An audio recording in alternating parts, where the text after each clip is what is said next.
Ika-17 na kabanata. Bakit mo ako sinusundan? Sambit ni Jae-hwan.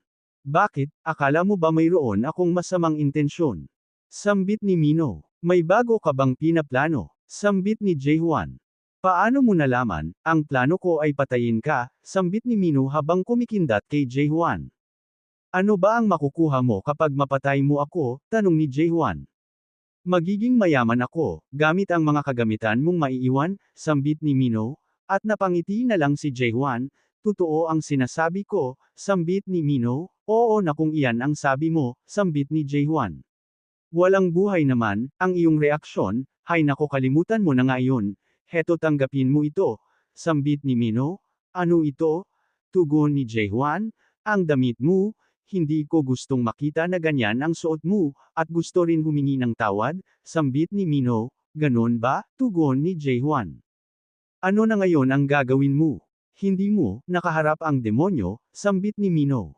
Sinabi ni Michael kung paano ko siya mahahanap, at kapag natagpuan ko siya, tatanungin ko siya tungkol sa puno ng ilusyon, at kung papaano makakapunta sa abis, sambit ni Jae-hwan. Bakit gusto mong pumunta doon?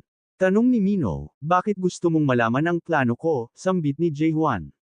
Sabihin na natin, na swinerte ka at nakapunta ka ng abis, kapag makabalik ka, ay mandirigma ng abis ang magiging tawag sa iyo, sambit ni Mino. Hindi ako babalik, gusto kong, blank, sambit ni Jae-hwan habang ang huling salita na sinabi niya ay parang nakakatakot. Ano, bakit mo naman gagawin ito? Ano ang karapatan mo para gawin iyon? Sino ka ba sa tingin mo? Wala kang pake sa mga tao sa paligid mo, gusto mo lang gawin ang nais mo, wala kang konsiderasyon, manhid, at higit sa lahat, hindi ko maintindihan kung bakit hindi tao ang turing mo sa mga tao rito.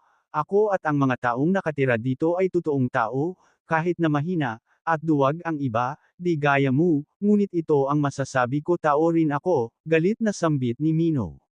Habang si Jae-hwan ay may ibang nakikita kay Mino, ang mga nakaraan na memorya niya kay Mino at Michael. At unti-unti niyang nakita ang mga letra na lumulutang mula kay Mino, ito ay mga mensahe ng may hawak sa kanya. Huwag kang gumawa ng bagay na ikamamatay ng matandang babae na hawak namin. Dapat pinapasunod mo siya rito, ngunit bakit iba ang ginagawa mo? Sambit ng boses na nag-uutos kay Mino, at ito ang nababasa ni Jae-hwan. Meron silang hostage, ako ba ang pakay nila? Ang tao na nagbibigay ng utos, ay nasa kabilang eskinita lang.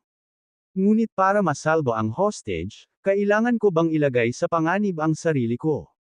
Wala itong kwenta, kahit pailigtas ko sila ng paulit.